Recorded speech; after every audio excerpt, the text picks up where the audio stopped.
Sacré numéro, cauchemar d'Audi, lion enragé, plein de petits noms qui s'attribuent à une petite voiture qui n'en a pas l'air, la Peugeot 205.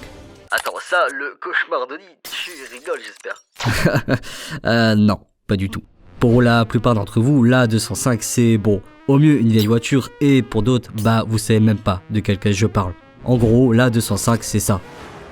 Ça paye pas de mine, je vous l'accorde, c'est une voiture normale quoi. Normal. Je pense que vous n'êtes pas prêts pour la suite. Et si je vous disais que cette voiture sauve à Peugeot, vous me croyez? Non. Vous avez raison, faut jamais suivre un inconnu. Mais vous devriez rester quand même. Rappelez-vous les premiers mots que je vous ai dit, vous pouvez commencer à vous dire que finalement, c'est peut-être pas une voiture normale. Je vais vous répondre que ouais, c'est pas une voiture normale. Et c'est ce qu'on va voir maintenant. Il y a plusieurs raisons à ça. Premièrement, la 604. C'est un flop. C'est la dernière des 04 admises en vente en 75. Développer une voiture, ça coûte pas mal d'argent. Donc ouais, quand vous mettez plusieurs centaines de millions de francs et que ça marche pas, il y a un sacré trou à combler. Et en soi, sur le papier, la 604, c'est pas une mauvaise voiture. Mais ce qui la tuera, c'est la crise pétrolière de 73. D'ailleurs, parlons-en de cette crise. Les gens n'achètent plus de voitures. Et quand vous êtes un constructeur automobile et que les gens n'achètent pas de voiture, c'est un mauvais business plan. Mais je vous ai menti. Je vous ai dit que les gens ne veulent pas de voiture, mais en réalité, c'est pas totalement ça. Le vrai problème, c'est le prix du pétrole. Et le pétrole, c'est de l'essence, et quand on parle essence, on parle consommation. C'est ça, le problème avec les Peugeot actuelles, elles consomment beaucoup trop. Et puis en face, il y a la Renault 5 ainsi que la Golf. Je vous laisse le comparatif avec l'équivalent. Ouais, la gamme commence à avoir fait son temps. Mais ce serait trop simple. Beaucoup trop simple. Vous pensiez que Peugeot était dans une situation ambiguë? Non, ça c'est rien. Le vrai problème c'est l'achat du Citroën en 75 et surtout Chrysler Europe en 78. Mais pourtant ils l'ont racheté pour littéralement $1. Non, je n'exagère pas. $1, vous pouviez acheter Chrysler avec un seul billet. L'affaire du siècle, me direz-vous? Évidemment que non. Peugeot se retrouve à prendre en charge toutes les dettes de Chrysler Europe. Ils ont pas eu le nez fin. Mais la 205 dans tout ça, c'est aussi ce que se disaient les gens de chez Peugeot. En réalité, ça tombe bien, il faut faire une nouvelle gamme, les gens veulent des petites voitures qui ne consomment pas et il faut refaire de l'argent à tout prix. Sinon, c'est la fin. Quand vous êtes au bord du gouffre, vous n'avez pas le droit à l'erreur, car ça pourrait être la dernière de votre vie. Et ça Peugeot, ils l'ont très bien compris et c'est là que tout commence.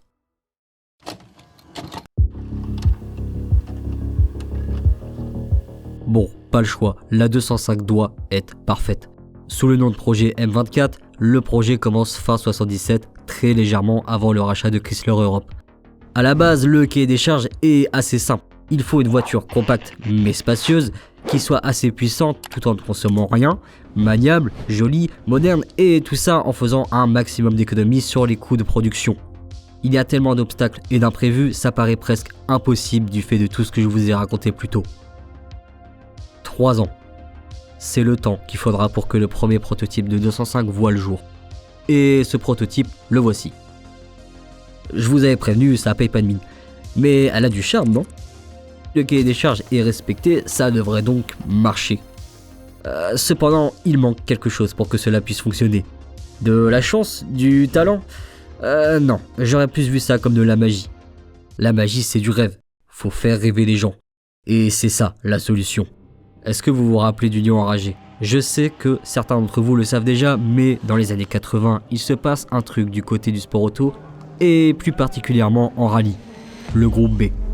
Pour la faire courte, c'est une catégorie en rallye où il n'y a quasiment pas de règles, ce qui donne des monstres de puissance, comme l'Audi Quattro, la Lancia Delta S4, peut-être pour d'autres vidéos, dites-le moi dans les commentaires. Bref, c'est l'occasion idéale pour donner de l'animosité au lion. Et je vais reprendre ici. On est en 81, si vous avez suivi, c'est après le lancement du projet, mais la 205 n'est toujours pas sortie. Alors pourquoi cette date? Tout simplement car chez Peugeot, ils ont une idée pour provoquer la magie dont je vous ai parlé. Et je sais pas pourquoi, mais dans leur tête, ils se sont dit On n'a pas fini la 205. On sait même pas si elle va bien marcher, mais si on faisait un modèle qui a la tête de 205, mais qui n'a rien à voir avec elle. Comme ça, les gens croient qu'ils ont un modèle de course alors que pas du tout. Et c'est à ce moment-là, alors que la 205 n'est même pas finie, que le projet parallèle d'un modèle de course est lancé. Se lancer dans le sport auto, ça coûte monstrueusement cher. Pourquoi faire ça alors? Mais surtout, comment ils peuvent faire ça? Enfin, je veux dire, c'est totalement inconscient, les risques sont énormes. C'est tout ou rien. Ok. Pour résumer, on a le développement de deux voitures qui ont approximativement la même tête, mais qui en réalité sur le papier sont complètement différentes. Si on suit ce schéma-là, Peugeot a donc tout. La 205 n'a aucune chance d'échouer. Mais qu'est-ce qui pourrait bien se passer? Et est-ce qu'ils vont réussir? Eh bien, je vais laisser parler l'histoire.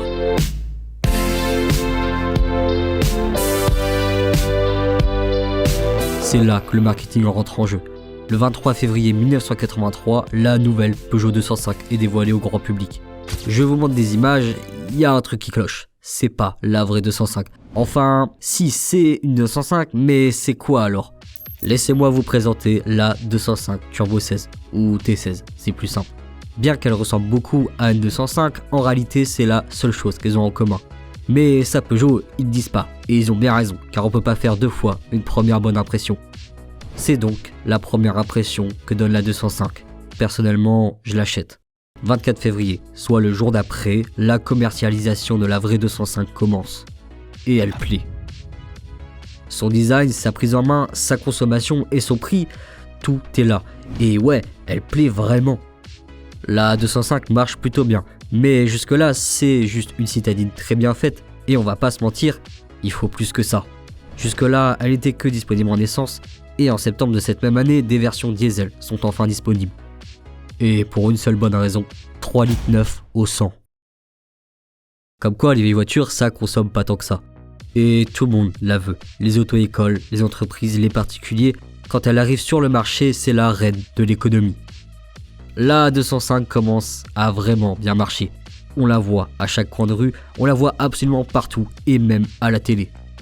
Parlons-en de la télé. Un an après est lancée la 205, sous une appellation que vous connaissez sûrement, la 205 GTI. La GTI signifie l'arrivée d'une 205 avec un peu plus de puissance, une touche en plus au niveau de la carrosserie et de l'intérieur. C'est grossièrement la version haut de gamme de la 205. Et bordel, je sais pas pourquoi on fait plus de pubs comme ça de nos jours. Heureusement, j'avais gardé mon arme, ma nouvelle 205 GTI.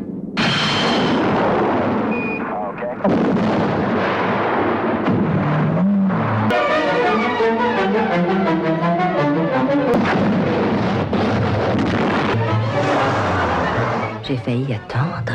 Par ces routes glissantes, il convient d'être prudent. 205 GTI, plus GTI que jamais. James Bond, un bombardier, des explosions, des pubs comme ça, vous en voyez pas tous les jours. Que ça soit un jeune permis, des personnes âgées, des parents avec des enfants, ou un millionnaire, dédicace à Bernard Arnault, la 205 convient à tout le monde. Qu'elle soit une essence, une diesel ou une GTI. Ça y est, ils ont réussi à créer la voiture qu'il fallait au meilleur moment. Mais le groupe B dans tout ça. Si la 205 marche plutôt bien du côté du rallye, la 205 T16 n'est pas encore bien mise au point. Les résultats sont vraiment pas dégueux, mais c'est pas ce qu'espérait Peugeot. Du moins, pas pour longtemps.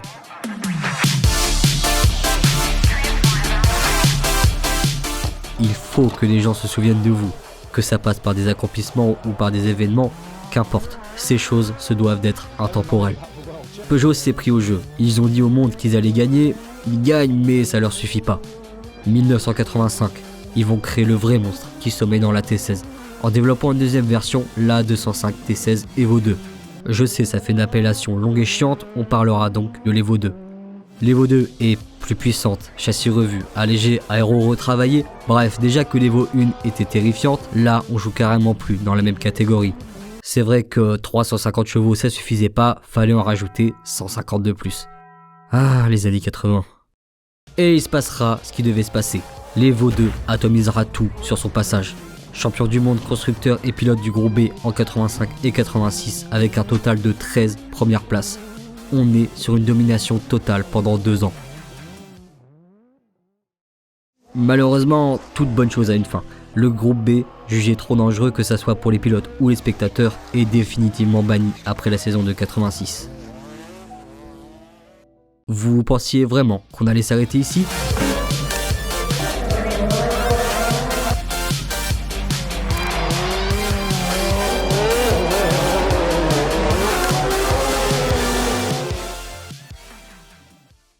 Après 50 services, la 205 T16 passera le flambeau à sa devancière, la 405 T16.